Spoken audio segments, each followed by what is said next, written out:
Hi friends, మేము అరిసెలు చేస్తున్నాం. ఈరోజు చూడండి, 2 రోజులు నానబెట్టిన బియ్యం ఇవి. ఒకరోజు నానబెట్టారు. ఇది ఈరోజు రెండో రోజు. కడిగి మంచిగా 3-4 సార్లు ఆ తర్వాతకి జల్లిబుట్లో వేసుకోవాలి.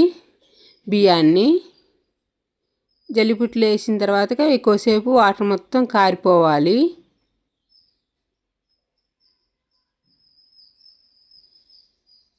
అట్లా జల్లిపుట్లో మొత్తం వేసుకొని ఉంచుకోండి. కొద్దిసేపు వాటర్ మొత్తం కారిపోతాయి. ఆ తర్వాతకి బెల్లం వైట్ బెల్లం తీసుకొచ్చుకొని మంచిగా పలగొట్టి దబరాలో వేసుకోండి. మొత్తం మనం ఎన్ని బియ్యం నానబెట్టుకుంటామో అంత బెల్లాన్ని ఇట్ట మొత్తం బెల్లం మొత్తం పలగొట్టుకొని దబరాలు వేసుకోవాలి.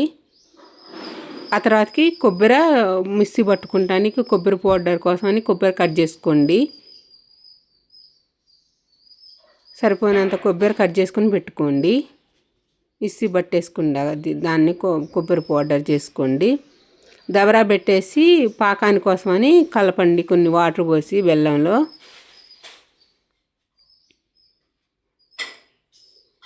మంచిగా కలుపుతూ ఉండాలి. అది మొత్తం కరిగిపోవాలి బెల్లం అన్నది.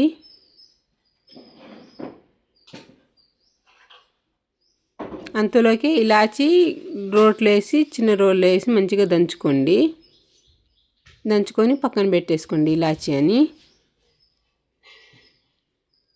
బియ్య పిండి పట్టించుకొని రండి మిల్లు కాడ నుంచి. అరిసెలకి కొంచెం నెయ్యి తీసుకోండి. కొబ్బరి తురుము పట్టుకొని ఉంచుకోండి ఫస్టే. ఇప్పుడు అరిసెల పాకం వచ్చినట్టు అట్ట ముద్ద అయితే పాకాన్ని వాటర్లో వేయంగానే పాకం రెడీ అయింది. దాంట్లోకి ఫస్ట్ కొబ్బరి వేసుకోండి. ఆ తర్వాతకి కొంచెం నువ్వులు వేసుకోండి. ఆ తర్వాత కొంచెం నెయ్యి వేసుకోండి. బాగుంటుందండి టేస్ట్ అన్నది నెయ్యి వేస్తే.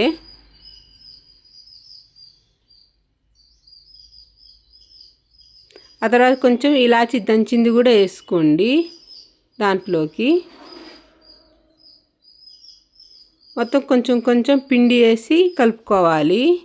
ఒక్కసారి వేయకూడదు. 3 ఉన్నారండి ఇది కలపాలంటే. ఒక తెడ్డి పెట్టి మంచిగా కలపాలి. కర్రబెట్టి ఒకళ్ళు పిండి పోస్తుంటే ఒకళ్ళు పట్టుకొని మంచిగా ఇంకొకళ్ళు కలపాలి. కొంచెం వేసి మంచిగా కలుపుకోవాలి. అంతలోకి పొయ్యి మండించుకొని కళాయి పెట్టి కళాయిలో ఆయిల్ పోసుకోవాలి.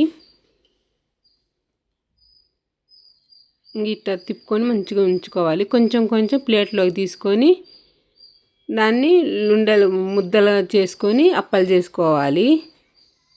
గాలి పోతే మళ్ళీ గట్టిగా అయిపోయిద్ది పిండి అన్నది.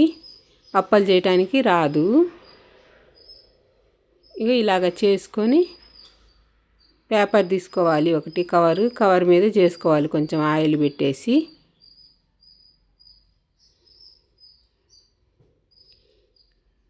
కళాయిలో వేసుకొని మంచిగా కాల్చుకోవాలి.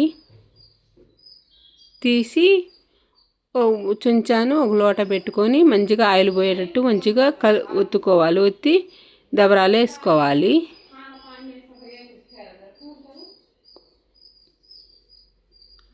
ఆ తర్వాతకి అరిసెలు మొత్తం అయిపోయినాక ఇట్ట ఒక టిక్కీ మీద ఆరబెట్టుకోవాలి కొద్దిసేపు. అదన్నది ఆయిల్ మొత్తం గుంజకపోయిద్దండి. అరిసెలు అన్నది రెడీ అయింది. వీడియో చూడండి.